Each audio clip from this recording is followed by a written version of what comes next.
It's Wednesday night, and that means it's time for the Lamar Thomas Show, featuring the greatest receiver in the history of college football. Just ask them, Lamar Thomas. I was born in Ocala, Florida. I moved to Gainesville to go to high school. Been recruited probably since the 9th grade, illegally, I might add, by the University of Florida. I still can remember Coach Solinger, Don Solinger, coming out to our practice one day. Here it is, this guy comes out in the University of Miami jacket, and I said, I can't believe that's Miami out here.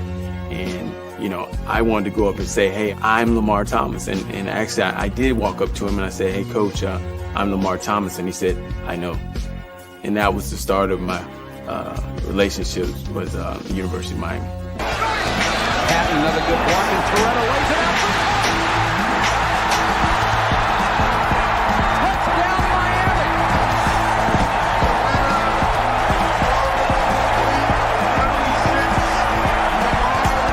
You come down here, you'll be on TV every weekend, dominating. I thought about it. I said, man, where do I sign?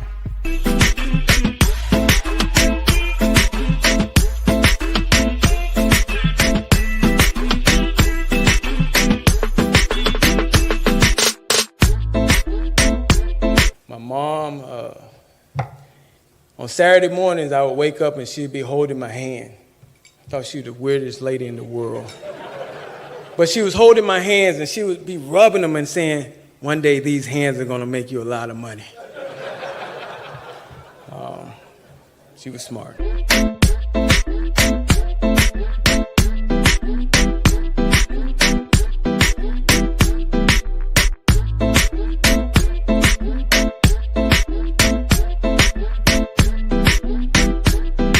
So now, here he is, the great one, along with co-host Gary Ferman of CaneSport.com, Lamar Thomas.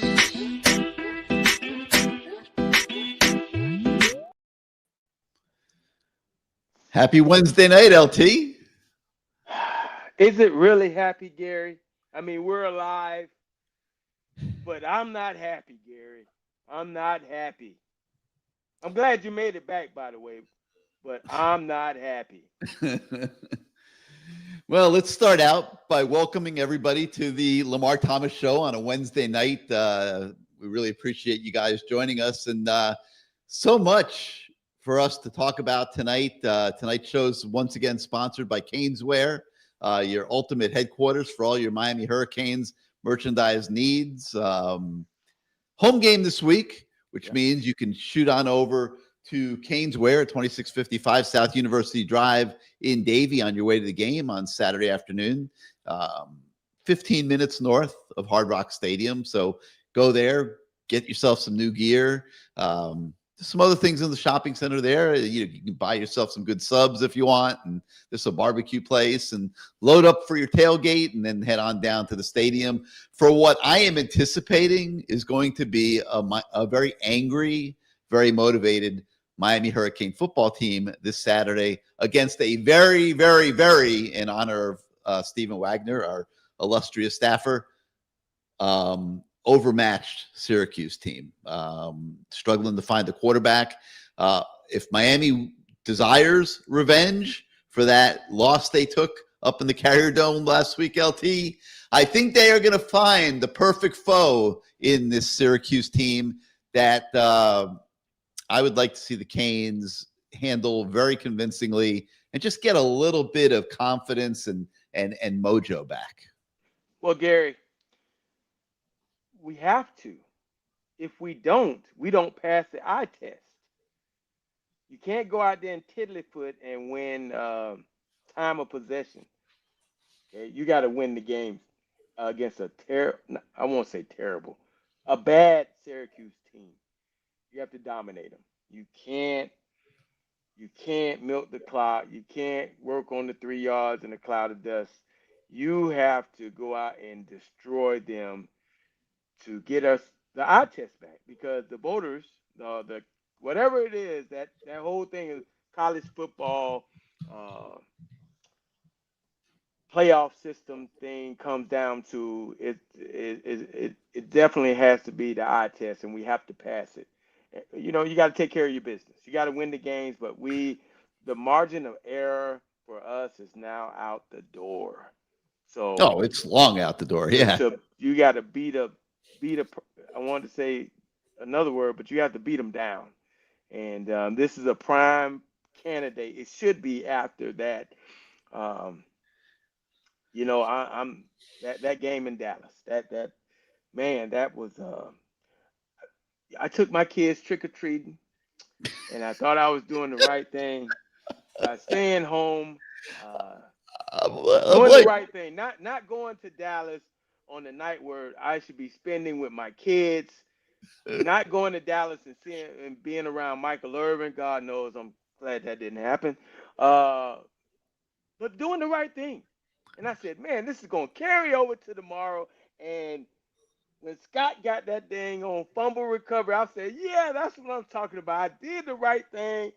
We did with the, oh boy, I know I did the right thing. And man, God dang it. Oh, You know, I was down there on the sideline, and I'm asking everybody, where the hell's Lamar? Like what did he miss the plane? Whatever. And then I find out after the fact that you did a solid and you chose to stay home and take your kids trick-or-treating. And listen, I don't know if the missus watches the show or not, but I'll just be a guy and I'll say, I hope you were much appreciated for giving up that trip to Dallas and staying home and doing the trick-or-treating thing. Hey man, I can tell you this. What they say? Happy wife, happy life. I guess. Yes, sir. And, it just made more sense. It was on a bad timing, but man, when the outcome became the outcome, I felt like I definitely probably shouldn't have been there, because that had to be a very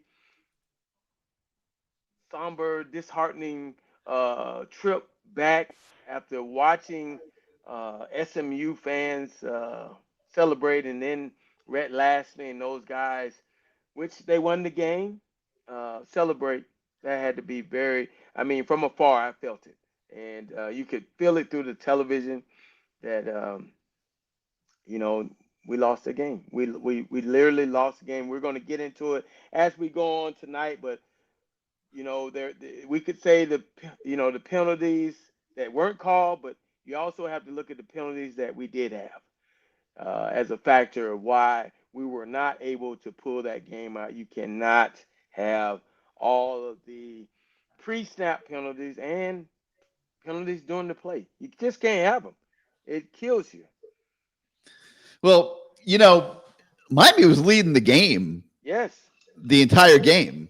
So, like, anytime Michael's around, you know, there's going to be a little bit of excitement. You know, I mean, you've been down there with Michael. I think I've got it.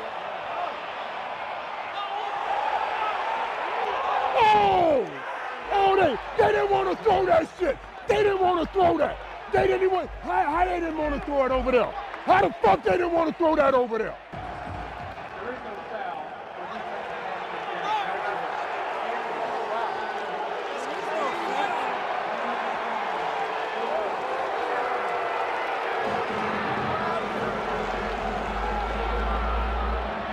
Wow.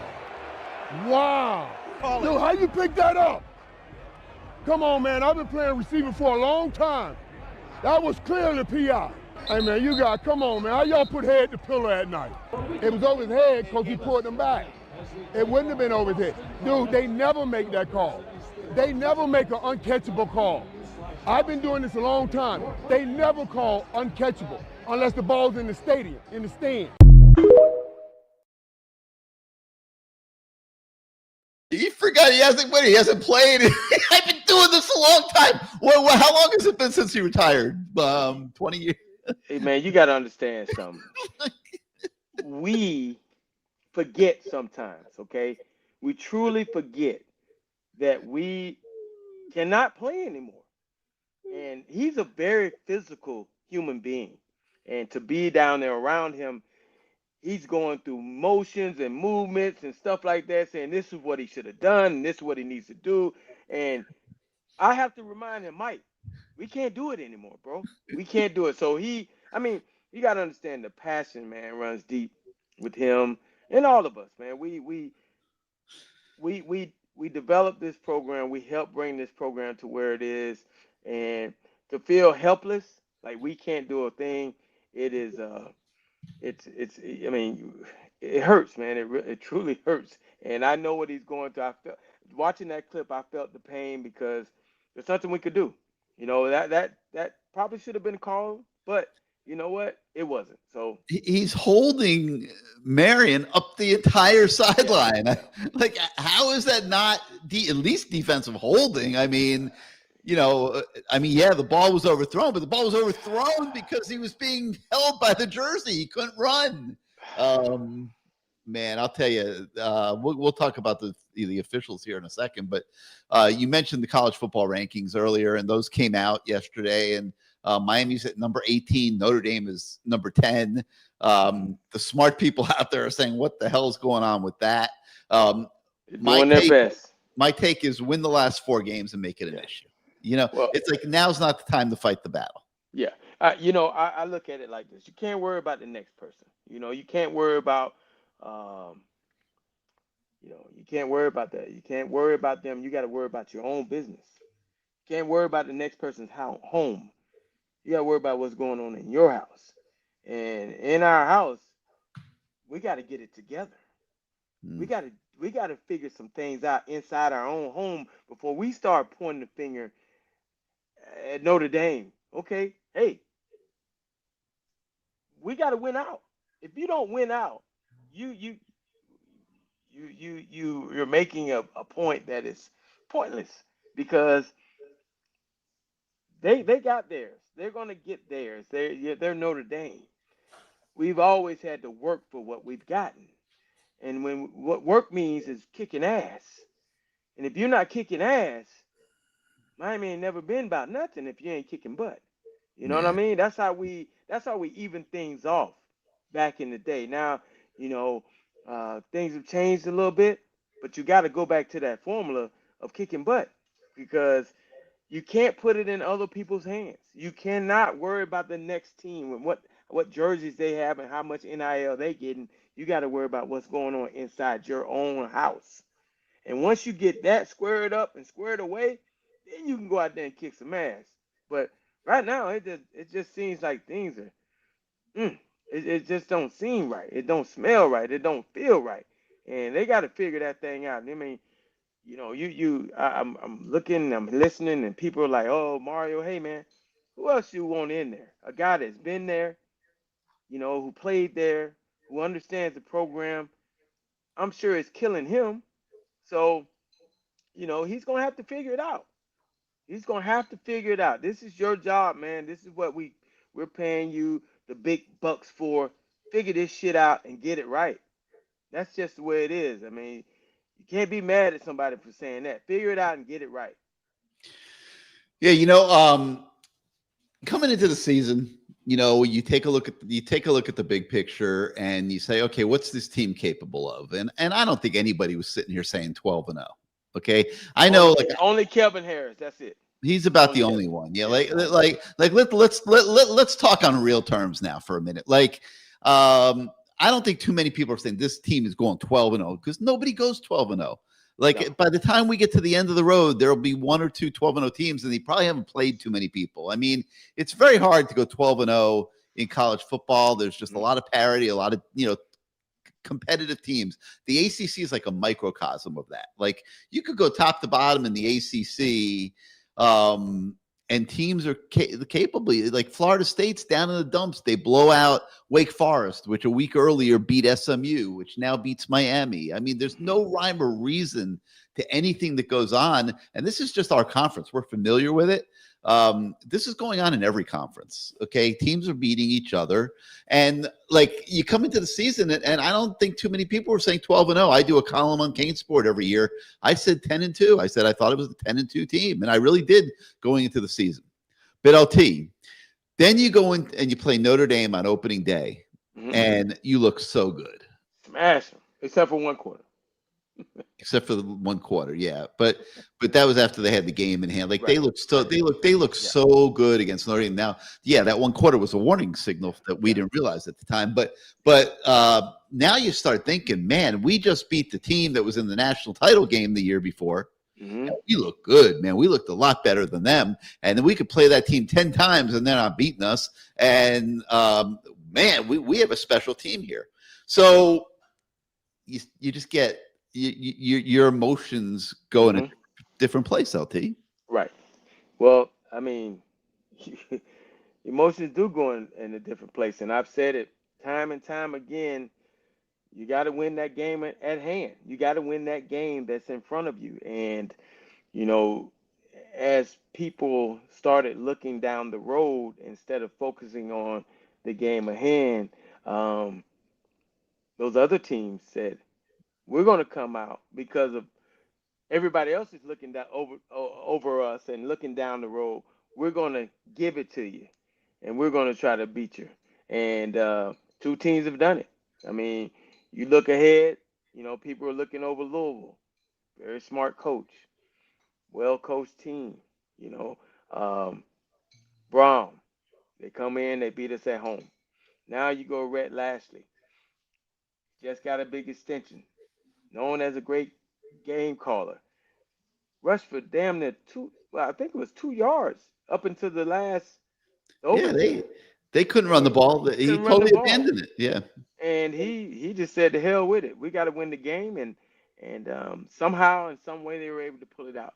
So, you know, again, you know, when talking to some of my friends, and especially Kevin Harris, I have to remind him that Syracuse is on the schedule. Oh, but they're terrible. Hey, man, you still got to play the game. And, you know, that little Fran Brown, he's an interesting fella. And so he's doing things to shake up their program. I think they got rid of the coordinator, the O-line coach. He got rid of some coaches during the season. Benched his other quarterback, started a lacrosse player. I know. Crazy. I mean, he's doing crazy stuff up there. So you don't think they're going to give you everything they got. And if you run around and 3 yards, 5 yards, 8 yards, you know, that's keeping them in the game. What about some big plays where you're saying, the hell with you, you're an awful team. We're gonna run reverses and stuff on you too. We're gonna score. We're gonna reverse pass. We're gonna pull out stops because we have to beat you in submission. Yeah. And also we have to beat you in submission because of last year. Don't forget Fran Brown. I'm sorry before we finish with SMU, but we ain't forgot, Fran. Hey Dabo, thank me later. We ain't forgot about that. We ain't forgot about that. You know, I'm sure they're looking, you know, very hard at themselves inside the building this week. And like, you know, keeping the pedal on the metal is something that I think they have to look at really, really hard. I mean, you look at every game this year, you look at the Syracuse game last year, there's a common denominator. It's getting out to a lead and then blowing the leads. And they got away with it a few times this year. They were able to hold on and win. But Florida State, man, lit them up in the fourth quarter, 177 to 15 yards, 19-0 on the scoreboard.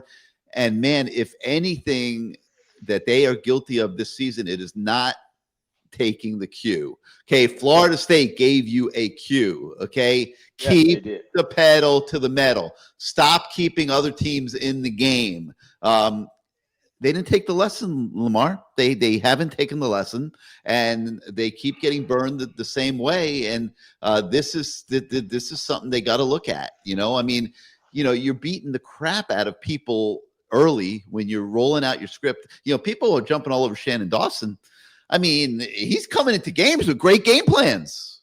I mean, you know, when he's rolling out his script, man, they look pretty damn good, Lamar. You know, JoJo Trader had 84 yards receiving in the first quarter the other day.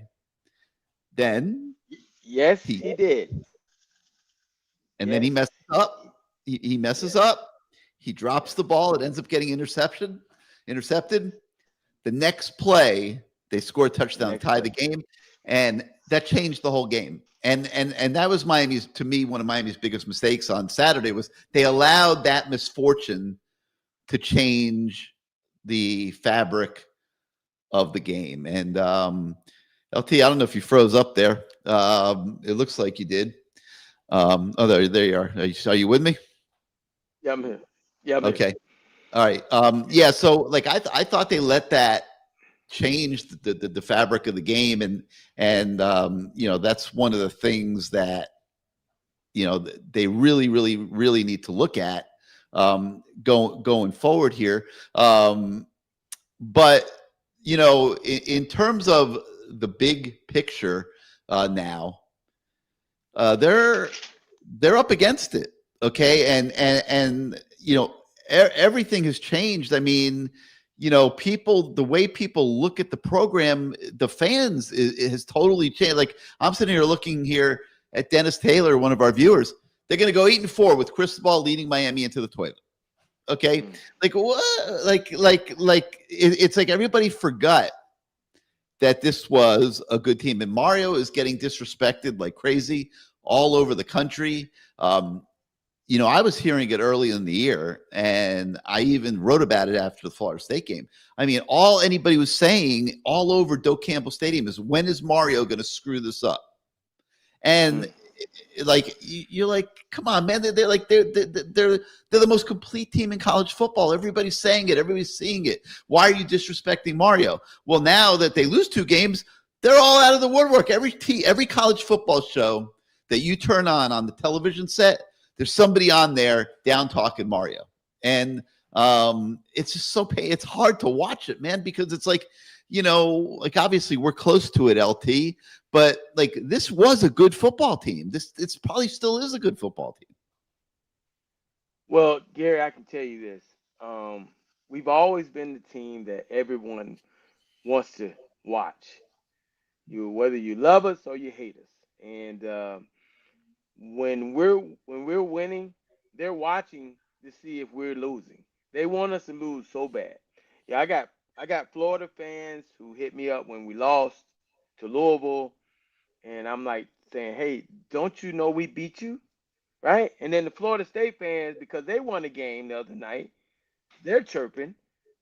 I mean, I just don't understand it sometimes, but that's just the nature of the game. So yes, they are going to talk about our coach because,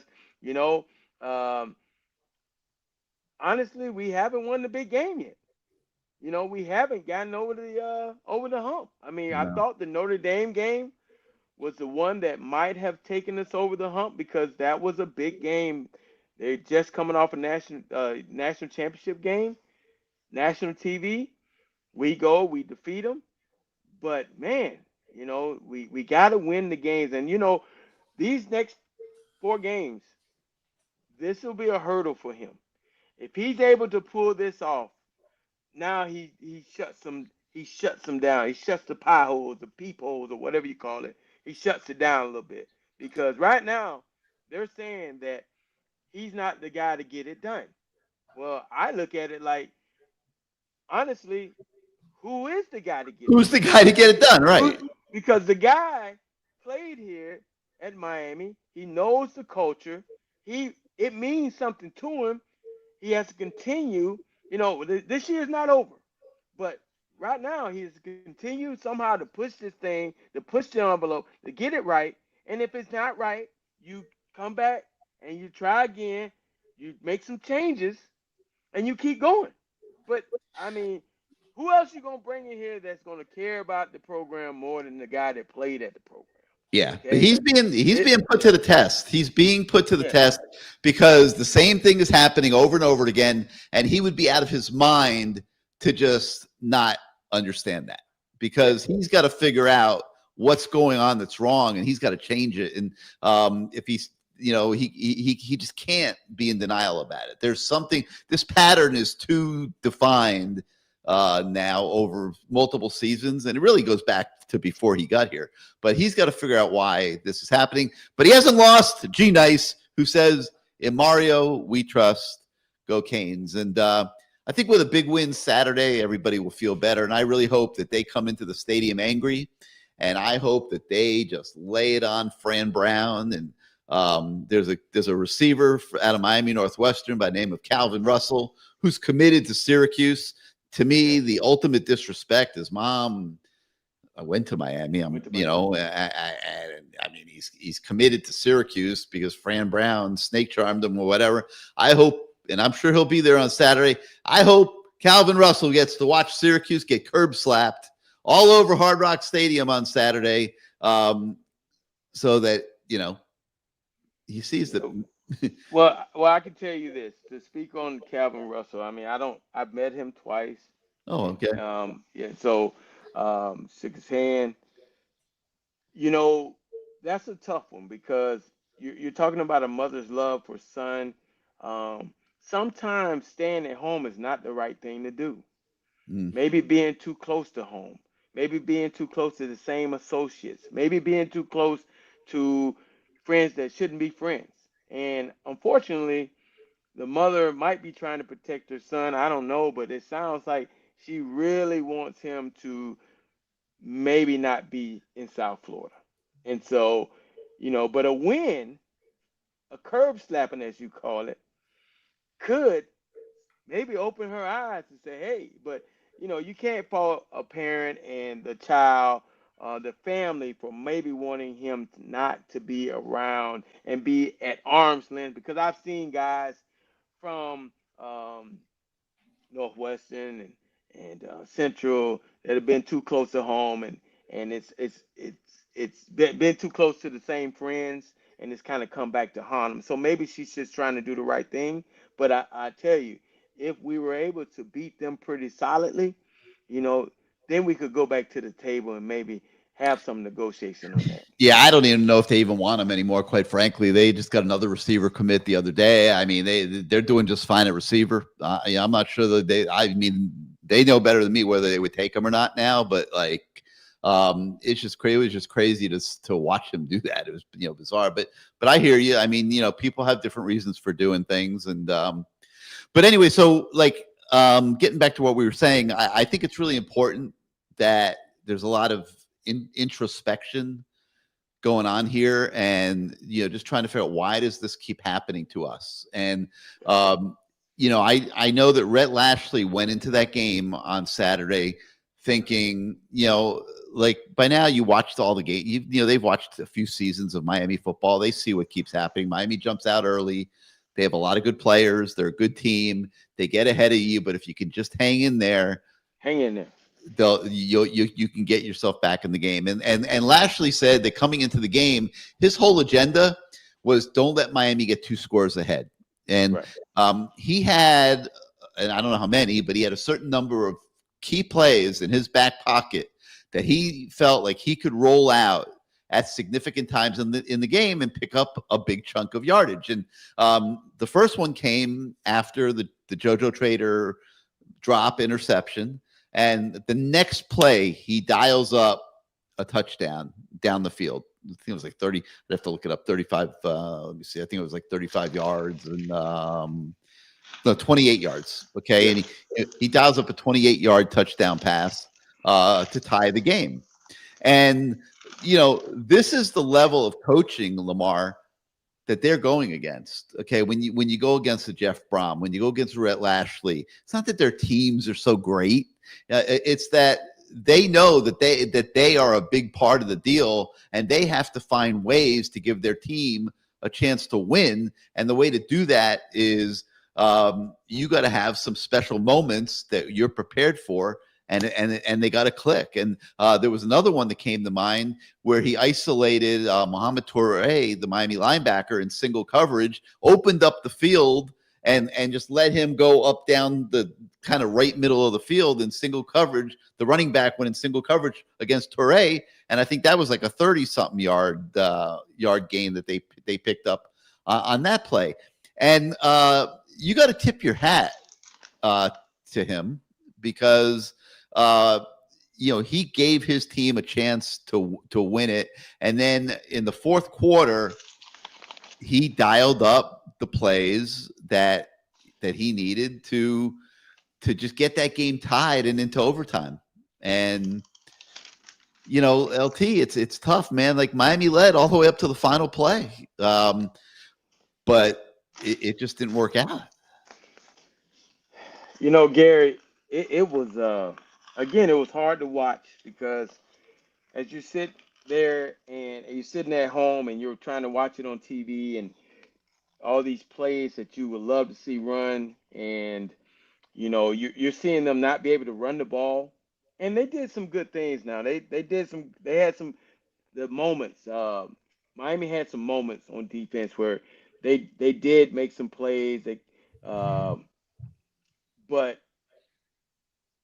they were able to stop the run, which, and like you said, they just gave up on the run. But they did some things that kind of made me scratch my head. Like again, I saw a quarterback get outside of the leverage of the DNs. I saw DNs tired. I saw Mesidor tired. I saw on the touchdown he looked tired. I I think he was even hurt saw. too. Okay, he was hurt. I even saw Bain one time chasing the play. Man, he looked tired. Um, and so these guys are going to game plan. They're going to game plan your defense, and it's up to you to put some wrinkles in there because they're going to put wrinkles in there. Understand something: when you're desperate, you're gonna pull out all your trickery, okay? And it doesn't matter if it works or not, but for the most part, it works because they're game planning this and they're saving those plays for Key moments. And your hats off to those guys. I mean, I'm sure we game plan. I mean, you look at the first play that we ran in overtime. We hadn't run that. He pulled three guys. This was the one I think it actually was the third down play right before Carson Beck threw the interception. And you could see what's going on here. I mean, could they have blocked this any better? I mean, oh my God. I mean, talk about rising to the occasion. I mean, LT, your mom could have run through that hole. Okay. Like look at how big that hole was to the left. Hey, man, Somehow Marty. Hey, hold on, man. My mama got a bad knee. She's hurting a golf game right now. But yeah, she probably could have slid through that hole. I mean, right. Do you ever see a hole bigger than that? I mean, and somehow Marty Brown misses the hole. Like, how does he miss the hole? I don't like. How did that happen? How does this keep happening to this program? The little things. Like, let me. This is another one. The Marquise Lightfoot penalty. They call timeout just before the ball is snapped. Okay. Now you can argue, oh man, if they didn't do that, okay, whatever. But they had a reason why they were calling timeout. They felt like they saw what the play was going to be. It was a fourth down play, and they called timeout so that they could prepare the defense and take them out of what they wanted to do, and maybe make them call another play or whatever. So Marquise Lightfoot doesn't hear the whistle, and this is what happens.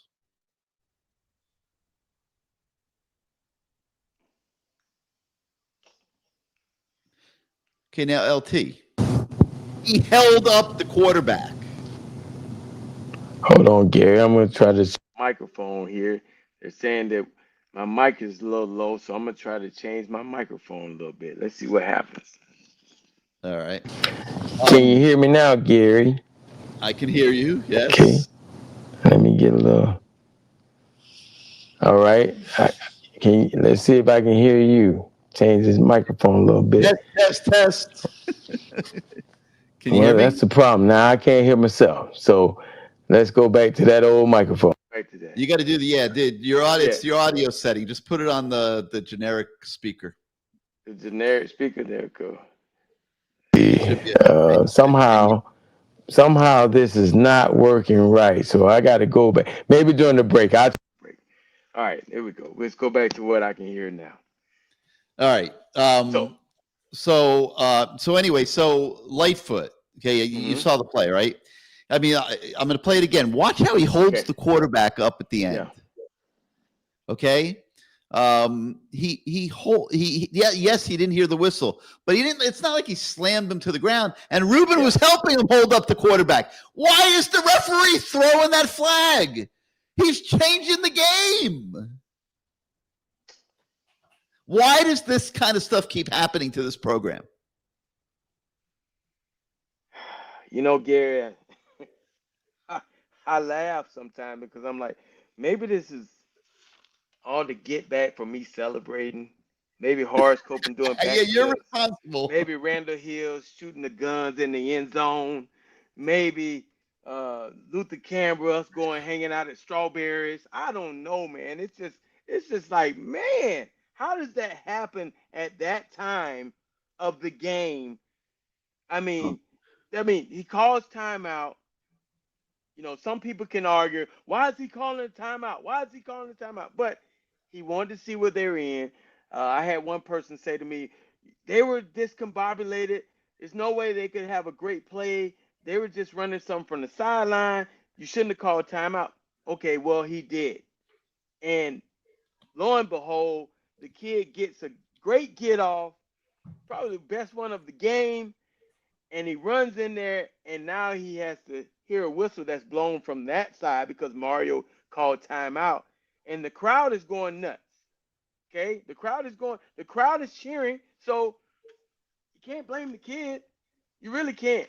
But He's playing football, and they held up the quarterback. But Gary, here's what I can tell you: it's bad because of all the other penalties. Yeah, That's what makes it look even worse. If that was the only penalty of the game that we committed, very good point. we could live with that, right? I'm sure everybody that's on here can live with that. If that's the only penalty that we committed, not the defensive holding or pass interference by number 8, where he grabbed the guy, not the illegal man downfield by McCoy. I mean, not the penalty by Malachi Tony. I mean, there's a lot of them. So, unfortunately, 2 holding calls on Francis. Francis. But when you compound them and put them all together, it just looks like, unfortunately, undisciplined team. That's what everyone is saying. We're undisciplined. It got worse, okay, than even that. Take a look at this. Watch JoJo Trader on the bottom of your screen in this one.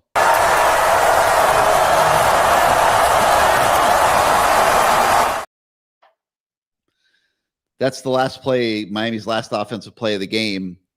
Beck ended up trying to hit Tony, who was his only available receiver, after JoJo literally gets tackled in the end zone. And there was no call. Like, how does a referee watch a receiver run and literally get rolled over in the end zone? I mean, it's illegal contact. It's defensive holding at worst, right? I mean, the ball didn't go there, so you're not calling interference, but it unquestionably was defensive holding. How does that get uncalled? So we're watching ACC officials under absolute assault this week. It's not just Miami that's bitching and moaning. Dabo Sweeney at Clemson, he got fined for bitching about the ACC refs. The ACC has an officiating problem, okay? We've been seeing this all year long. We've been watching Ruben Bain get held constantly. We've been watching Miami receivers getting held constantly.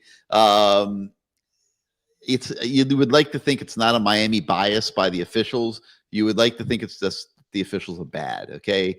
The ACC's got a problem that they're going to have to deal with, LT. How do they deal with it? Like, what do they do to, like, how do you find better officials? I mean, there's so many games all over the country. There's so many officials that need to be found and hired, and every conference has 7, 8, 9 crews. I mean, how do they find enough officials? Well, the thing that gets me, and unfortunately, I even felt bad about the Gators. Okay, I thought that was a catch, but they made a call, and that came from probably the league office that said, "Hey, man, little crocodiles, you ain't messing up our big bad bulldog money now. You ain't messing up our number 1 spot in the college football playoffs. That's gonna be down between Texas A&M, Georgia. I mean, who else they got? Alabama. All these teams. But we're not gonna let you mess up that spot. So we're gonna say this is an incompletion. And the thing that I hate about it is that there's no,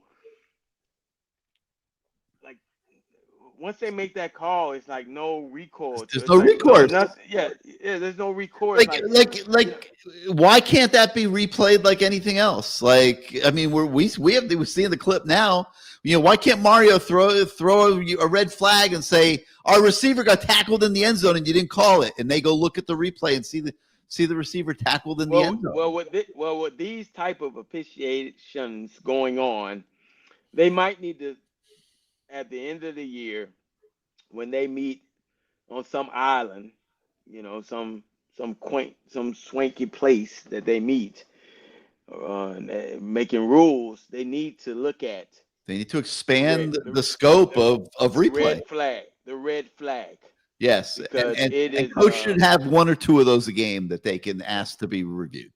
Yes, because Miami would have reviewed the Lightfoot one where he ran into the quarterback, but he didn't slam him down, and you had two Miami defensive players holding the quarterback up, and they would have probably asked for a review on this one with JoJo Trader being tackled in the end zone, and as Shannon Dawson would say, not available to have the ball thrown to him on that play. And you could describe, what was going on that play, and how maybe JoJo might have gotten the ball in the back of the end zone, but he wasn't available. In that concept where they send a guy across out of bunch, I think it was bunch, they send one guy across, and then they send Malachi on like he's going to the out, and he twirls back inside, and there's supposed to be somebody running the back line back there, and he never got to the back line because he was down on the ground. He never was able to run that back line of the end zone because he was pulled down. It should have been at worst called illegal contact, at worst. But they let it go. And unfortunately for the University of Miami, it lost the game for us. Yeah. All right, let me I'm going to give you a minute to deal with your headset phone, and I'm going to talk about CaneSport. Okay. Welcome to CaneSport. New store, new items, same great experience. Family owned and operated since 2010, CaneSport has the latest merchandise from the Miami Hurricanes, Miami Dolphins, Florida Panthers, Inter Miami CF, and more. Come visit us at our store in Davie on University Drive, just south of 595, or online at caneswear.com. CaneSport, the spot Miami fans shop. All right, you've been hearing us talk about CaneSport all season long. LT's often in the store on Wednesday nights, and if it's football season, it is time to go to CaneSport, where they have the largest assortment of Miami Hurricanes merchandise available anywhere. And we're talking about T-shirts, jerseys, hats, polos, flags, decals, magnets, toys, you name it. If it has a U logo on it, they have it at CaneSport. And, I talked earlier about being 15 minutes north of Hard Rock Stadium. It's the perfect pit stop on your way to the game. And let's say you're not a typical tailgater and, you need tables and chairs. Well, they'll even take care of those for you at CaneSport. And you can get your tables and chairs. You can load up on some gear, make sure you're dressed for the part. You can pick up some food in the plaza, La Spada Subs. They usually feed Lamar when he's over there, right next door. And now you got everything you need to go have a great tailgate at Hard Rock Stadium. So they even have gear for the other teams in South Florida, the Dolphins, the Panthers, Inter Miami. So you can really knock off a lot of things in one stop. You don't have to just buy Canes gear, in all different sizes for men, women, kids, babies. And you know what? If you have a dog at home, they'll even dress your dog up. They've got pet gear as well. So CaneSport, it's more than just a store. It's an experience. So get on over there. It's at 2655 South University Drive in Davie, or you can shop them 24 hours a day at caneswear.com. You will not be sorry. 2655 South University Drive in Davie and caneswear.com for all your Miami Hurricanes merchandise needs. And we've got the information scrolling across the bottom of the screen. So LT, your audio back? Let's see what happens. We got I you. don't know. We hear you. All right. You hearing me? I hear you. All right, we're good. So I was talking about CaneSport, a place that's near and dear to your heart, and people. In fact, let me go to a little bit of a wider shot here, so people can kind of see the store in the background. And both LT and I have the store in the background here on our pictures. And LT, you could speak for it, and like they really do have a little bit of everything there. I mean, everything, Gary, in South Florida. If you're a South Florida sports fan, this is the store to go to. I mean, they got the soccer team, they got the baseball team, they got the other professional football team, which I don't want to name right now because they ain't winning no damn games. I mean, they got the hockey team, who is the two-time back-to-back defending champions, world champions, Florida Panthers. They got all their stuff. I mean, everything. I mean, all that stuff. It's a big store, guys. Come on in there, go on in there and shop, man. And the holidays are coming up. If you're wanting to give some gifts to, I mean, for friends and pets and all kind of stuff, they got everything. They do a great job of just buying a lot of stuff, and it's a lot of stuff in there to choose from. A lot of stuff. And you just go on in there and check it out. It's not too far from the stadium. Going in there before the homecoming game, get you some gear.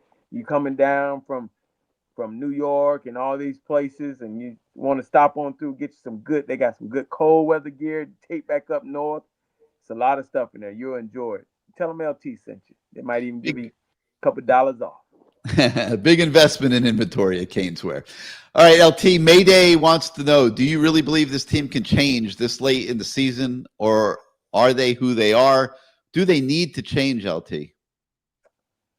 Well, we got to win. I mean, if winning is change is winning. I mean, you got to win these games, and you got to win them by not just winning. You got to have some. They got to pass the eye test. We're going to be held to a different standard. It looks that way. They're already trying to figure out how they can get somebody else in there. So we got to take care of our own business. Like I said earlier, we got to get ourselves together. We have to somehow figure this thing out, get our own house together. I really believe that they can do it. I think they can do it. It's just that thinking this is not them doing it. They got to go out and do it themselves. They have to believe. They truly have to believe from top to bottom. The staff, the players, they got to believe. I mean, we can believe as fans, but it's up to those guys. They're the ones that are on the field, making plays, not making plays, making great plays, making bad plays, penalties. That's the thing. You got to cut down on those penalties. If we can somehow cut down on penalties, it'll give us I think, a higher percentage to pull this thing off. But penalties, you can't have dumb penalties. You can't have pre-snap penalties.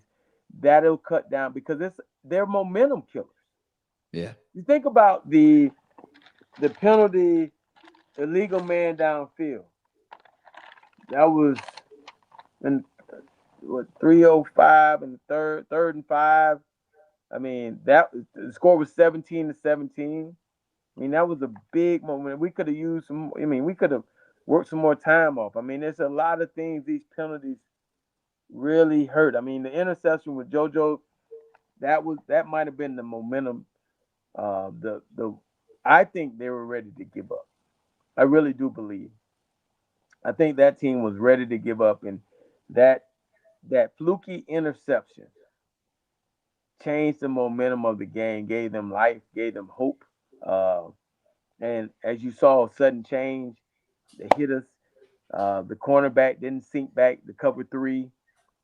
He bit up on the hitch, and they ran basically a hitch corner combination. And safety was in cover 3. Nothing he could do, except all they could do is look at each other because it was definitely cover 3. That changed the whole concept of the game. Now it's 7-7. Ghostface points out this is a "what have you done for me lately" business. So you got 4 games left. there is time to change the narrative. I don't know if there's time to get to the college football playoff. Yes. That remains to be seen. You got a lot of. Here's the good thing, Gary. There's a lot of teams that play each other. Yes. There are a lot of things that can happen. Okay? Yes. I mean, you think about it. You got Pitt. They got Georgia Tech, right? They got Georgia Tech, and they have Notre Dame. Pitt has no, I think they already played Notre Dame. Pitt has games left. They're they do have Notre Dame. Yeah, they have Notre Dame, and then they're at Georgia Tech, and then they play Miami. I mean, think about that now. I mean, there's a lot of things. Yeah, Pitt if Pitt can beat Notre Dame at home, that would be huge. I mean, there are a lot of things that can happen, but we gotta take care of our own business, Gary. You gotta beat Syracuse, you gotta beat NC State, you gotta beat Virginia Tech, and you gotta beat Pitt. That's where it boils down. All this other stuff is there are a lot of teams that are playing each other. And someone has to lose, okay? This ain't the NFL where you're going out with a tie. Somebody got to lose. And with that being said, if you take care of your business, handle your own house, get your house in order, you got a chance. You got a chance. But none of this works if you go out there and tittle-tattle around and you win 8-6, or, you don't go out there and blow Syracuse out, because now you don't have that confidence that you need to go into the next week. So if I'm coordinator, I'm going full. I'm Beck. Let's let it ride, dog. You know what Carson Beck does? Let it rip. Yeah. In the intermediate routes, the curls, the digs, he throws those well. He really does. He steps up in the pocket. He throws those passes well. We need to continue to protect him. And unfortunately, Gary, what I said last week about the young man, the center, being pushed back, he's still getting pushed back, Gary. He's still getting pushed back. And well, they're game planning for it. Yes. And they're putting a big ugly right on him, and there's one right on him. I saw a couple of times where they were able to double team a guy. But for the most part, Carson had to step up because he felt spooked, because one play he looked, I put it in my notes, he looked bad. He looked like he was on skates, man. Literally on skates. One-on-one. During the game, that you have to identify that.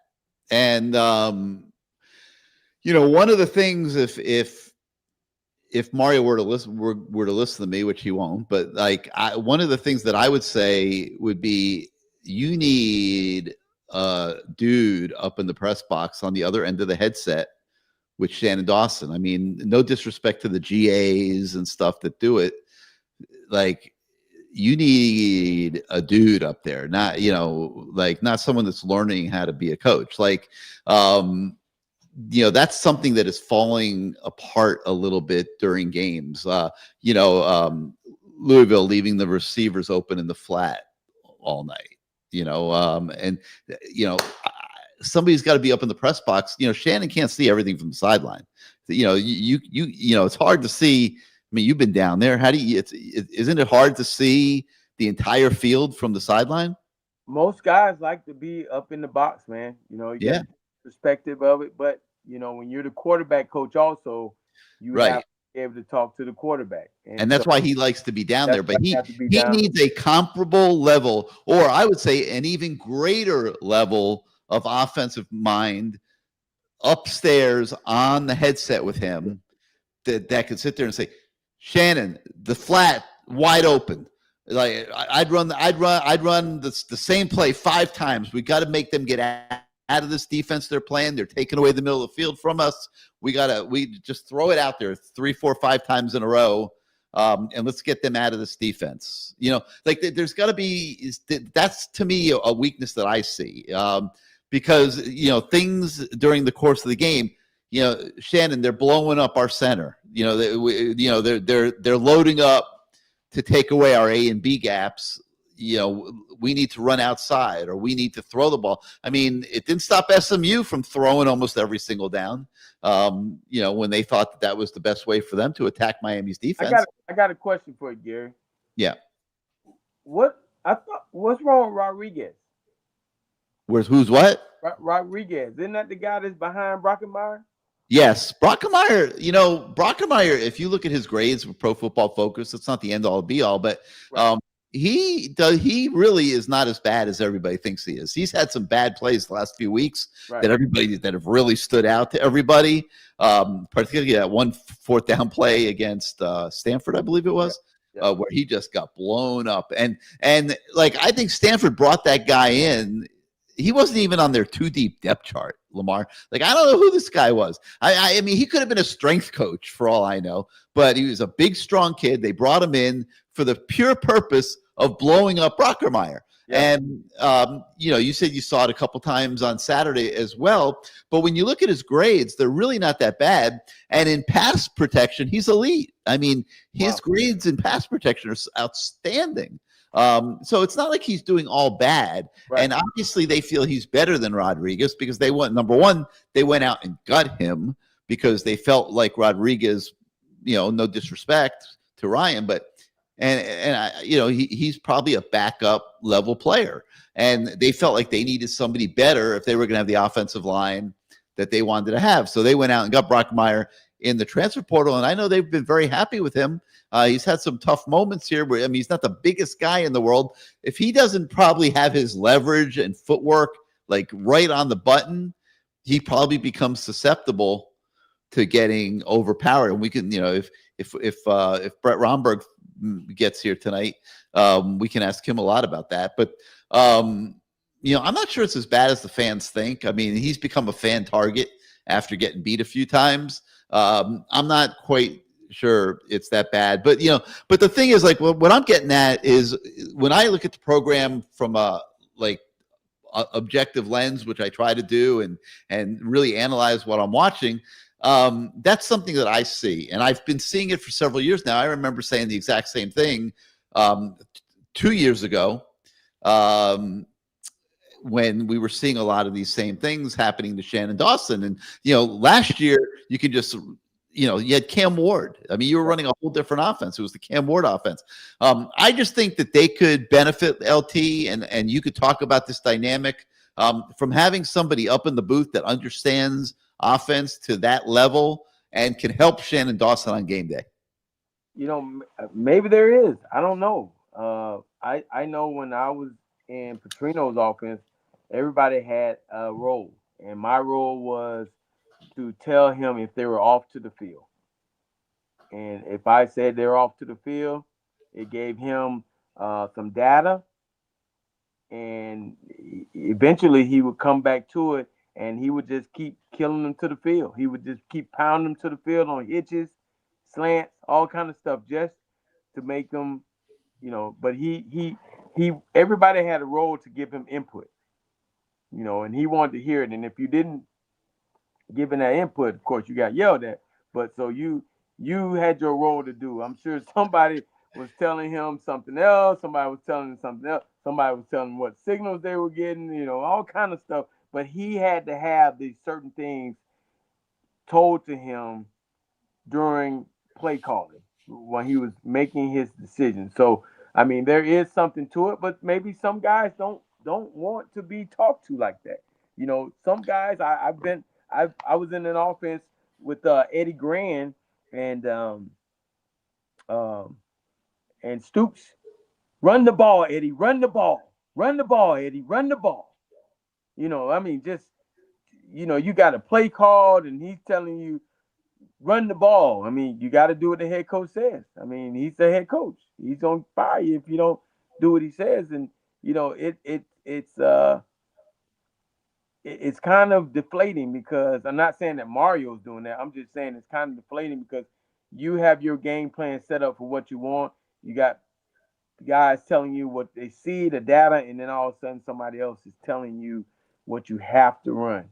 And so, that is the negative of people telling you or giving you data. the wrong person giving you the data. But it's interesting to as I watch. I think he's getting some good tips because I listen to him when they talk on the sideline, and they do talk about a lot of things. But to have people giving him some input, that's always valuable, and I'm pretty sure that happens. I would think you're a Division I Power 5 coordinator with a lot of people working up under you. I'm pretty sure they're giving some type of information. Whatever he wants, he's getting it. When Mario was at Alabama, Nick Saban used to bring, he used to have 3 or 4 former head coaches just there as analysts. You can't have enough expertise working for you on game day because the other coaches are pretty good too. And, Miami's, been coming up against some good coaches and I don't know.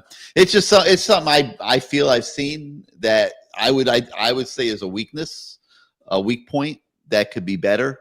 And, it can make the difference. I mean, Miami's losing games, LT, by razor thin margins. Well, back to what you said, Gary, when you're talking about Nick Saban, who brought a lot of guys in there because he had it like that. That's the way he wanted the brains around, and so that was a lot. There was a lot of guys that came there to rehabilitate their name with him.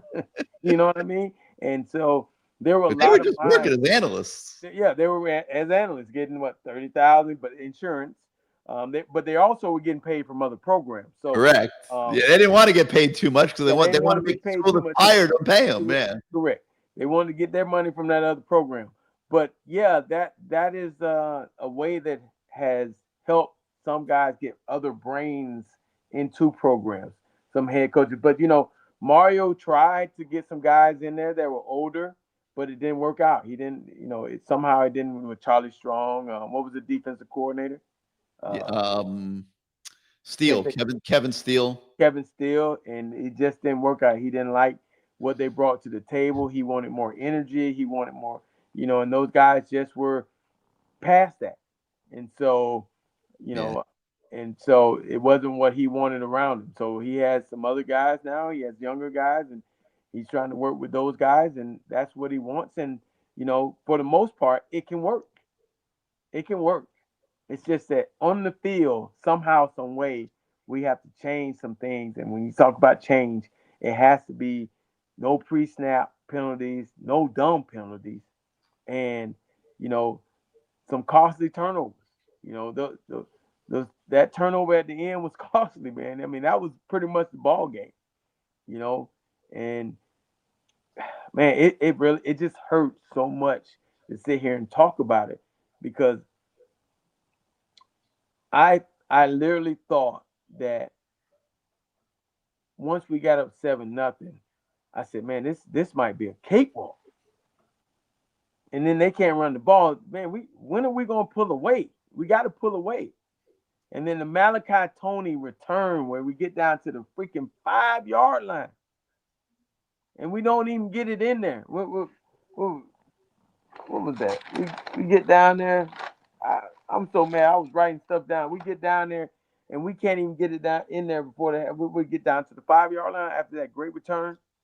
Yes, I can't remember the exact, but it was near there, somewhere near there. And then we kick a field goal, 10-3, 10-7. That hurt. That really hurt. That was to not get that ball in there. That hurt. Now we can say that we missed C.J. Daniels. He could have helped us. Maybe he could have helped us. I don't know, man. I'm exhausted. I'm exhausted. Sergeant Major is saying something that I don't know that I would call it Mario's brand of football. I think I would call it the Miami brand of football.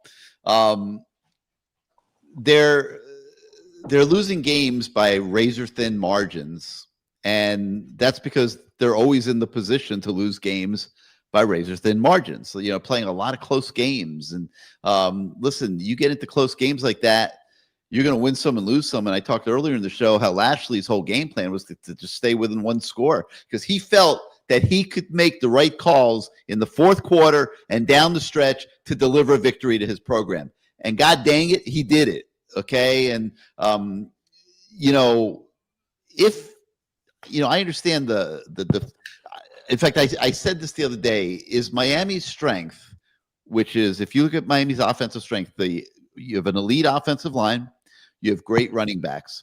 Has that strength become a trap in a sense? Because you become, when you go to that, you're becoming station to station now. And, like you'll throw an incomplete pass on first down, and then second down, you're thinking, I don't want to be in third and long. So you're running the ball up the middle. You're throwing a short pass. Now you're in third down. Well, if you're doing a good job on third down, Lamar, you're only going to convert like 50% of them. And that's a lot of possessions, man, that are ending with you off the field accomplishing nothing offensively with a very explosive, potentially offensive football team. And I think that's something that Mario has to look at. As much as he loves the power football and you see him on the field, boom, boom, boom, and it worked like hell against Notre Dame, and it's worked against other people too. But if you're in a close game needlessly because you're not making enough big plays during the course of the game, you're going to win some and you're going to lose some. You're not winning them all, Lamar. Well, the thing I'm worried about, if we come out against Syracuse and the first play we run up the middle, we're going to get booed. There's no question about it. They're going to boo, boo, boo, because I think what people want to see right now is exciting football, something where you're pushing the ball down the field. And this whole power thing, maybe if you're able to get the ball down the field, then you can go back to the power game. But right now, I think everybody's setting up for that power game. And they're saying, we know you want to run the football, we're going to take it away from you. And so, they've been doing a good job of pretty much taking it away from us. I saw a question on here. What about the tight end on the, I think it was James Welford. What about the tall tight end in the end zone? But how about this, James? What about the tight end not sitting down? That was number 9, Lofton. Mm-hmm. If he sits down in the zone, okay, it's clearly a zone. You're supposed to be taught on mesh routes or crossing routes. If no one is following you, it's zone. If no one is following, you see a guy that's sitting over there waiting for you, you hook up. You hook up once you pass the defender. You hook up. And I think Carson threw it to try to stop him. Mm-hmm. But his momentum kept going, and he got hit by a guy with a neck roll on, looked like he was from a 1978 Nebraska team. Yes. Jesus Christ. I feel so stupid. I mean, I've been pounding the table all year on Elijah Lofton, and he's had multiple opportunities now, and not enough of them. Absolutely not enough of them, because I know how good of a player he is. But I mean, he had a touchdown catch the other day, and he dropped the ball. I mean, the bottom line, I know he got slammed by, but he dropped the ball. But and you got to be able to know. You got to be able to see that was zone, man. You can't. That is you're in college football, man. You're getting paid money. You got to know. In the NFL, you might be. Well, I'm sorry. The new NFL, you might be tagged a little harder. But the old NFL, you do that, you knocked out like Ronaldo Nehemiah Skeets. You have to know man or zone. That's one of the first things we teach on crossing routes. Football 1-on-1. Nobody's going with the motion. It's a zone. When you clear your guy, you get up to him, you give him the move. If you don't feel him continuing to run with you, he's passing you off. And if you see a big open spot, you get there and you sit. Right. You don't continue to run right into a brick wall. It's like, would you run across a slant in Arena League to the wall? No, you No. stop. Man, it just really upset me that It's happened. frustrating, man. It's frustrating. I mean, you know how good of a player. Yeah, the kid's a great player, man. I watched that kid all last year in practice when I was going He's down there. unbelievable. Man, unbelievable, just unbelievable talent.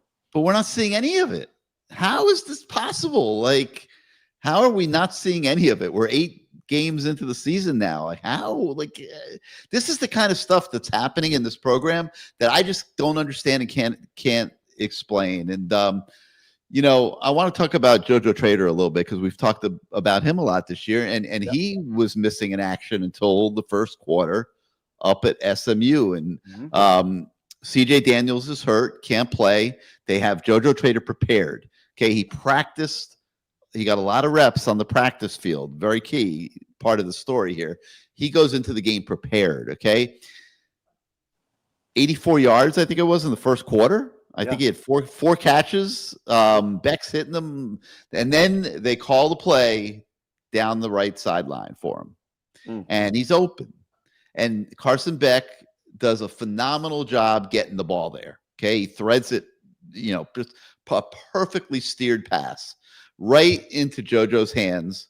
LT, what happened? Dropped the ball, took his eyes off it. He didn't look it into the tuck. I mean, This is a kid that catches balls one-handed, LT. Yeah, he somehow got to his body. He didn't look it in, man. It was a pass up the seam, kind of like the one he caught for the touchdown. The safety's back there, but you have to, as a receiver coach, we're telling those guys in that type of situation, look the ball into the tuck, take the catch. You're going to get hit. That is your job. Okay? So don't take your eyes off the ball. Look it all the way into the tuck, and he caught it, and it just came out. And what shall go wrong will go wrong. Okay, that seems like that is the Miami mantra right now, because for that ball to just magically pop into a guy who's going another way, kind of like those interceptions that Louisville players made. I mean, it's kind of like the timeout that was called, and the guy runs into the damn quarterback. What shall go on real? It's like, is this the curse of? I don't know, man. How do we get rid of the curse? We got to get rid of the curse, Lamar. We can't take this for too many more seasons. This is what can go wrong, shall go wrong, and you say stop making excuses. We're just stating facts here. Whoever heard of a 23-year curse? Canes, Cats, Heat, 305, and not excuses. It's just stating facts, man. It's just things that go wrong will go wrong. I've never seen it, man. This is them dudes from Louisville couldn't make them plays no more this year. No, a couple of those interceptions were insane. That ball hit him right in the hands, and you're gonna tell me that ball is gonna pop out of his hand to a DB who basically is running the other way, and he stops, and the ball just one hand falls right in his hand. Come on, man. Time out at the perfect moment. I mean, this staff must be like, imagine what the staff is thinking when they go back on Sunday morning and are watching the tape of all this. Like, it must have been like, I mean, it's maddening the things that are happening to this football team. And but to the coach's credit, Lamar, they put them right back out on the field. Well, you have to, you got to, man, because it's, we talked earlier. We said it's a long season. It's getting down to the end. And you're going to need these guys to somehow get out of the funk. You're going to need good players to get out of the funk. You're not going to make the playoffs or have a chance to make the playoffs with your third-tier guys. Those guys that are meant to play must play. And this is where the season is on the line. This is whether you want to go to a nice bowl game or you want to go to a really good bowl game or the college football playoffs. Yeah. So you want to go to the Sun Bowl or you want to go to the Gator Bowl? There you go. Sun Bowl, Gator Bowl. You know, that's how the shit rolls around. You go to Sun Bowl, ain't too many people going out there, though. You going out there pretty much by yourself, butt naked. Three fans and Gator Bowl, you'll have people there. You play an SEC team. Yeah. You know. But you gotta, and that's the unfortunate part of the game, man. That's the unfortunate part about really playing in Miami. Let's just be real. You're playing in Miami, our fans, and I've seen it since 1988. You know, we were winning, so we got the good part of it. Man. But after that, you got to see some of the bad part, because once the losses start piling up, they weren't able to accept that. And to go to a bowl like the Sun Bowl. I'll be honest, I don't go. I will not. I went one. I don't go. If they're going to El Paso, you'll find me somewhere else. I mean, I'm not going to El Paso. I'll watch the game and, obviously be able to talk about it and stuff, but I'm not going to El Paso. Yeah, that's not what we envision. No. Here. So you got to, you would have to tighten up. I don't want to hear any crap in the off season about how great we are. You just put your head down, get your work done, and prove it. Game 1, 2, 3, 4, 5, 6, 7, 8, 9, 10, 11, 12. Yeah. Because that's the way it has to be. If this season does not go the way of winning these next 4 games, that's what he's going to have to do. It can't be. They don't want to. These fans don't want to hear any more positive stories. They want to see results. And what you would have to do is go the whole off season. It's just have them work and not really comment on, say how great they are, how great they're doing, because our fans are going to say, well, I don't want to hear that shit. I don't want to hear. I want to see win. And so I'm just really hoping that we're able to take care of our business. I mean, I even got glasses on. Yeah, win out and see. We'll see, and just see what the deal is when you get to the off season champion. Man, that hurts more than you think, EJ. Off season champion. That's what. Man. So, all right. So, like I said, I know you agree that the coaches did the right thing, putting him back out there. But two things. I thought from that, I still thought, even though they did that the offense went into a little bit of a shell after that. They were not attacking down the field the same way, and I think that caught up to them at the end of the game, where they didn't have enough points on the scoreboard. And that's something I think they have to look at. Explosiveness, explosive plays, keeping the pedal to the metal. We talked about all the blown leads that we've seen going back to last year against Syracuse, where it blew up last season. It blew up last season like it's blown up this season, quite frankly. I mean, so that's now 2 seasons blown up because, you're losing close games, not getting enough points up, and you're blowing leads. They're talking about November. Is it no? They're talking about the losses that he suffered in the latter part of the season. Yeah, that's all people are talking about. Yeah, but it's not just it's beyond that. Like, they got to figure out why it's happening. But LT, I'm going to put you in the shoes of Kevin Beard right now and Shannon Dawson. So you finally, in game 8, get around to rolling out JoJo Trader, and JoJo's absolutely responsible for that. Okay. This is not on the coaches at all. JoJo went into this season, everybody thought he was going to be wide receiver 1. Okay. He screwed up enough in multiple ways to get his status reduced from that. Okay. They need JoJo Trader. I mean, we saw what kind of impact he can make in the first quarter up there in Dallas the other day. Lamar, what happens from here? Assuming CJ Daniels comes back, what is JoJo Trader's role? Did he in that one quarter of excellence, because they didn't really go to him the rest of the game? did he earn his way into the offensive game plan? You know, that quarter was I mean, I was excited for the kid. You know, I was really excited I for was him. tweeting like a maniac. Yeah. I was overwhelmed with excitement. Me too. I was really excited for him, and man, and that damn interception. I mean, what can go wrong shall go wrong. Shall go wrong. I mean, I'm hoping that he is able to get in there. I would love to see him, Malachi, and CJ on the field at the same time. Uh, love to see forwards Tony. Uh, I would love to see Tony Johnson, and I would love to see Joshua Moore on the field. You know, I saw flashes of him being out there. I don't think they threw him a pass, but No, he's disappeared. yeah, it's like just a passing, man. It's just him in passing. I saw him in passing. So I would love to see some four wide receiver sets, you know, because we obviously aren't really throwing it to the tight end much. So why not see some four wide receivers? Tight end is totally invisible in this offense. I don't explain it. I mean, I can't explain it.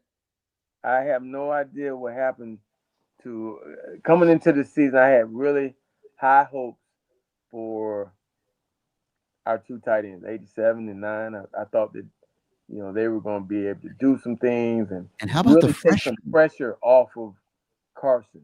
Because the tight end, tight end's always been the shortest throw. The guys that you look at last year, how many passes Cam completed to the tight end who was just kind of standing around. Mm-hmm. And how about the freshman, Luka Gilbert? Yeah. I mean, you're not going to see a more impressive looking physical tight end. I mean, this kid can, you know, I mean, he could be a heck of a player. He's not getting to do a whole million. I hope they're redshirting him because he's not getting to play very much. But yeah, so I'm watching JoJo bust out there in the first quarter. I was so excited, Lamar. First, I tweet out, and there he is, JoJo with the 36-yard touchdown reception. Canes up 7-0. Then I tweet out, everybody can exhale now. In one series, it was proven that there are outside runs in the Miami offense, which there were. Mark Fletcher got the ball and ran outside, and that JoJo Trader is alive. Okay, and then the fairy tale ends. 2nd and 5 in the second quarter with 9:33. That's when it happened. The interception. Yeah. And once that interception happened, I put sudden change, corner, got locked on wide receiver and cover 3. And now I hope he has that he has earned his way a little bit with the coaches and that he is in the game plan this week because I mean, he does have a lot to offer, but you know, he's got to come through. I mean, you know, you just can't let that happen. We need him. We need him. We need all those guys. We need those guys to step up. And, you know, Carson has to have confidence in someone other than Malachi because, you know, somebody's gonna come along and say, "Let's take that guy from you. Let's take him out the picture." And who are we gonna throw to at that point? You know, I said this earlier. I mean, is Mark Fletcher out now? Is he out this game? Is he playing this game? Oh, they have not said yet. Well, I just thought that, just my opinion, guys, just my opinion. I like Mark Fletcher as a 12 to 13, 14 carry guy. Mm-hmm. I thought that when he doesn't get a lot of carries and he comes in, he runs the ball extremely hard. But he's got injury history, and that's what I was afraid of because I thought that if you run him too much, it could happen. And why not keep him fresh and save him for the fourth quarter where he can come downhill and make defensive players make business decisions. Do I want to tackle this big fucker? I don't know about that. I'm trying to get back on this bus and see my girl, right? When I get back to the dorm. Well, that's right. They don't stay in dorms anymore. But, yeah, save him to the fourth quarter. Let him run wild in the fourth quarter. Punish people. to see him in there in the beginning running so much, I'm like, man, put somebody else in. But I'm not the OC. I just would personally like to see all those guys keeping each other fresh.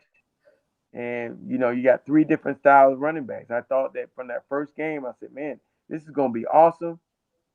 It's not gonna be a full Mark Fletcher show. It's gonna be interchanging. Guys are gonna be fresh. But it turned into, I'm sitting there watching the game, and he's in there running up the middle, taking those hits, 3 yards, 4 yards, 6 yards. Okay, he ran one outside, got 10 yards. Okay, back to 3 yards, 4 yards, taking punishment, and it can take a toll. So I don't know how they're gonna play it now. I hope he's not hurt. Now if he is, Marty has to step up, and Lyle has to step up, Jordan Lyle, man. whoever we have behind him, because if we're gonna run the ball and run it effectively, as they say, we got to have some type of balance. I think we got to have some different guys in there that can spark it. I'm going to throw out another one at you. Pringle. How about Pringle, the freshman? Yeah. I'm talking a lot about the void of big plays, the station to station nature of the offense when they go a little conservative, whatever. Pringle's a guy that can take it, man. Like he's got that extra gear, and Lyle's having a little bit of a hard time getting going here this season. He's out for a while, but again, I'm wondering whether they've fallen into a little bit of a trap with the power run game with Marty Brown and Fletcher. And now that people are onto it and are game planning to stop it, then maybe they need to inject a little something else into this deal. And it might just be Pringle, and, is he a true freshman or No, he's a freshman. So has he lost his red shirt already?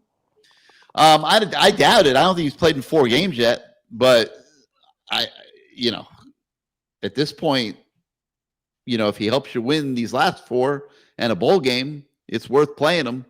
And, maybe that's like a little wrinkle that they can add to the equation. Get him out in space. Utilize him in a few different ways. It's only got to be 6-7 plays during the course of a game.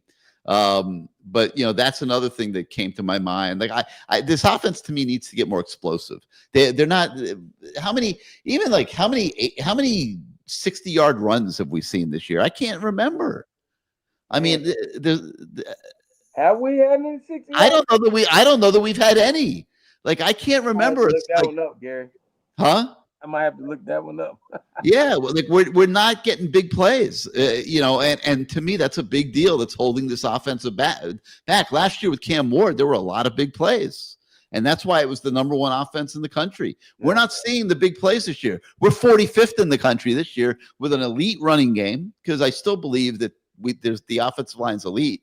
But I don't care how good you are. If people know exactly what you're doing and they're game planning all week to shut that down, they're going to have success sometimes. You might be able to still beat them because you're so damn good on, at times, and they do. That they had 8-yard runs and 10-yard runs or whatever. Like you could still win sometimes. These guys are that good. But there's going to be other times when they are loading up, and they are going to be loading up into the right spot, and you're going to get stuffed on 3rd and 1, which happened, I think, 3 times up there in Dallas and might have been the difference in the ball game. When you get stopped on 3rd and 1 and 4th, well, we know 4th and 1 is a big deflator, but 3rd and 1, that's a big deflator, man. That is huge. And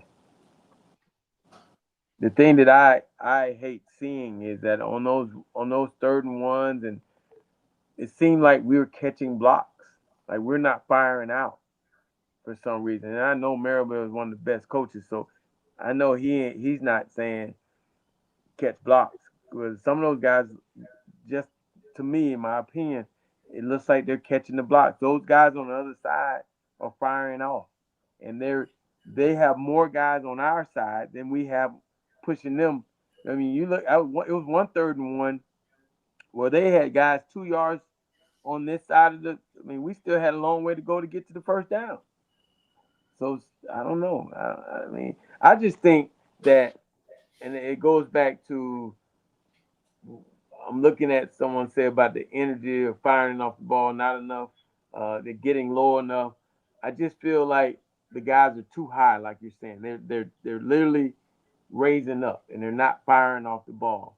And then on the defensive side, I think that our guys, some of our main guys, primarily, and it's my opinion, um, number 4, our great defensive end or defensive tackle, whatever, Ruben Bain, I think he needs to take a break sometimes.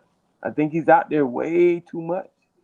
I think him and Mesidor, we talked about their conditioning throughout the year early on, but then Mesidor got hurt, and Bain never comes off the field.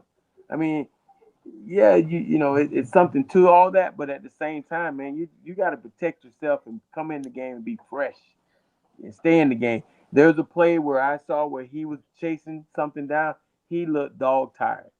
Mesidor, you said he was hurt, but that play, he looked dog tired.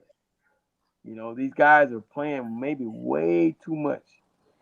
Just they need to save their energy and come in and be fresh.